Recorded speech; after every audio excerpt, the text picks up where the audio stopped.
Sina Elijah Canlas at Dea Astley, nagkasama, ano talaga ang nangyayari? Sina Elijah Canlas at Dea Astley na ba ang pinakabagong celebrity pair na pinag-usapan ng lahat? O sadyang bigla na lang ba magkukwento ang internet? Ang isang simpleng market trip ay biglang naging isa sa mga pinakasikat na paksa online, kung saan maingat na sinusuri ng mga tagahanga ang bawat kilos, bawat larawan, at bawat post sa social media. Mas nakakagulat pa, ang viral video ay muling nagdulot ng mga tanong tungkol sa nababalitang katayuan ng relasyon ni Elijah sa aktres na si Miles Ocampo. Kaya, ano nga ba talaga ang nangyari? Ating suriin ang lahat ng alam natin sa ngayon at ang mga detalyeng pinag-uusapan ng lahat. Maligayang pagbabalik Star Pulse EA-FAM Philippines. A viral market video. Nagsimula ang usap-usapan matapos ang isang TikTok video na in-upload ng user na @BlairDalapo noong Hulyo 29, 2026 na mabilis na kumalat sa social media. Ang clip ay tila nagpapakita ng aktor na si Elijah Canlas na nagsasaya kasama ang singer-actress na si Dea Astley sa isang kaswal na araw. Sa halip na dumalo sa isang magarbong kaganapan ng mga kilalang tao o isang pagtitipon sa red carpet, ang dalawa ay nakita sa isang mas ordinaryong lugar, isang pampublikong palengke. Kaswal silang naglakad sa mga stall na nagbebenta ng mga sariwang gulay at ani, nakikihalubilo sa ibang mga mamimili. Ngunit isang partikular na sandali ang agad na nakakuha ng atensyon ng mga manonood. Habang tinatahak nila ang mataong palengke, nakitang marahang hinawakan ni Elijah ang braso ni Dea habang naglalakad. Bagamat maaaring isa lamang itong maalalahaning kilos upang makatulong sa pag-navigate sa mataong lugar, maraming netizen ang nagbigay kahulugan dito ng iba. Di nagtagal, isa pang clip ang nagpakita kay Elijah na tila kumukuha ng litrato kay Dea habang patuloy silang naglilibot sa palengke kasama ang ilang mga kasama. Para sa maraming tagahanga, ang mga tila ordinaryong sandaling ito ay naging sapat na upang magdulot ng hindi mabilang na mga talakayan online. Bakit nagsimula ba ni EV espekulasyon sa internet? Tulad ng inaasahan, mabilis na sumabog ang social media sa mga reaksyon. Inilarawan ng ilang manonood ang interaksyon bilang matamis at natural. Ang iba ay naniniwala na maaaring mayroong higit pa sa pagkakaibigan. Sa loob ng ilang oras, ang mga screenshot mula sa TikTok video ay kumalat sa Facebook, RAS, Instagram, at iba't ibang fanpage. Marami ang nagsimulang magtanong, nagdi-date ba sina Elijah at Dea? Nagtutulungan ba sila sa isang lihim na proyekto? O masyado lang bang iniisip ng mga tagahanga na parang kaswal na pamamasyal? Gaya ng madalas mangyari sa mundo ng entertainment, ang ilang segundo ng video ay sapat na para magpalabas ng walang katapusang mga teorya. Gayunpaman, mahalagang tandaan na ang mga pagpapakita lamang ay hindi nagpapatunay sa uri ng relasyon ng sinuman. Dinagdag ng isa maraming tanong ng Instagram story. Lalong lumakas ang haka-haka matapos magbahagi si Elijah ng isang Instagram story. Itinampok sa kwento ang isang group mirror selfie na nakalarawan sa isang kisaming may salamin. Sa post, tinag ni Elijah si Dea Astley kasama ang dalawa pang kasama. Di nagtagal, muling nagpost si Dea ng parehong Instagram story sa kanyang sariling account. Idinagdag lang niya ang caption. Iyon ang nangyayari.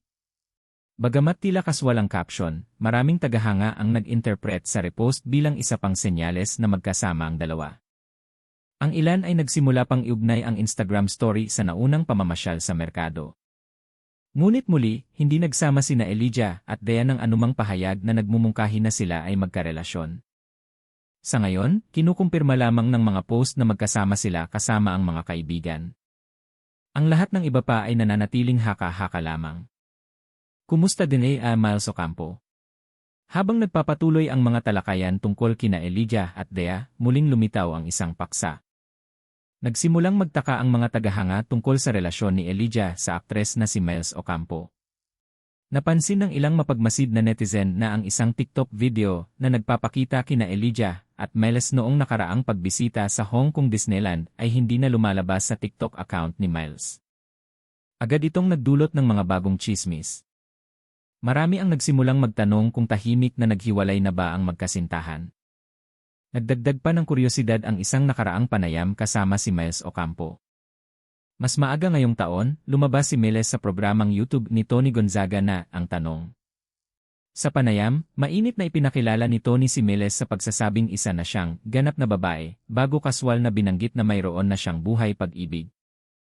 Mabilis na tumugon si Miles ng isang maikli, ngunit kapansin-pansing tugon.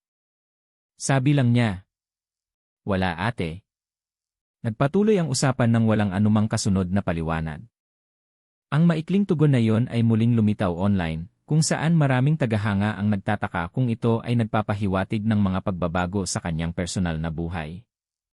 Gayunpaman, wala pang opisyal na kumpirmasyon na nag-ugnay sa panayam na iyon sa kamakailang haka-haka. Iyan ay talaga nating alam. Paghiwalayin natin ang mga kumpirmadong katotohanan mula sa mga online na palagay. Narito ang mga katotohanan. Ipinakita sa isang TikTok video sina Elijah Canlas at Dhea Astley na magkasamang bumibisita sa isang pampublikong palengke. Mukhang nasiyahan sila sa pamamasyal kasama ang iba pang mga kasama. Kalaunan ay nagpost si Elijah ng isang group Instagram story na nagtatag kay Dhea. Ipinost muli ni Dhea ang story. Samantala, dati nang sumagot si Miles Ocampo ng "Wala ate" nang tanungin tungkol sa pagkakaroon ng love life sa isang panayam. Lahat ng bagay na lampas sa mga nakumpirmang sandaling iyon ay nananatiling haka-haka lamang. Hindi pa kinumpirma ni na Elijah Canlas, ni Dhea Astley, ni Miles Ocampo ang anumang pagbabago sa kanilang mga personal na relasyon. Kung walang mga opisyal na pahayag, ang anumang konklusyon ay ibabatay lamang sa mga palagay sa halip na beripikadong impormasyon. Ang pagkakaibigan ng mga kilalang tao ay kadalasang nagiging sentro ng mga online na talakayan, lalo na kapag sinusubaybayan ng mga tagahanga ang bawat interaksyon. Minsan, ang isang simpleng paglabas ay eksakto kung ano ang tila nangyayari. Sa ibang pagkakataon, ang mga kilalang tao ay kalaunan ay pinipiling magbahagi ng higit pa tungkol sa kanilang personal na buhay kapag sa tingin nila ay tama na ang oras. Sa ngayon, ang mga tagahanga ay maaari lamang maghintay para sa mga opisyal na pahayag mula kina Elijah, Dhea, o Miles bago gumawa ng mga konklusyon. Hanggang noon, ang viral market video ay nananatiling isa sa mga pinakapinag-usapang sandali ng mga kilalang tao online. Ano sa palagay mo? Naniniwala ka ba na sina Elijah at Dhea ay nagtatagpo lamang bilang magkaibigan? O sa palagay mo ay may higit pa sa kwento? Ibahagi ang iyong mga saloobin ng may paggalang sa mga komento sa ibaba. Kung nagustuhan mo ang update na ito, huwag kalimutang mag-like, subscribe, at on ang notification bell para hindi mo makaligtaan ang mga pinakabagong balita sa entertainment sa Pilipinas, mga updates sa mga celebrity, at mga trending na kwento sa showbiz. Salamat sa panonood at magkikita tayo sa susunod na video.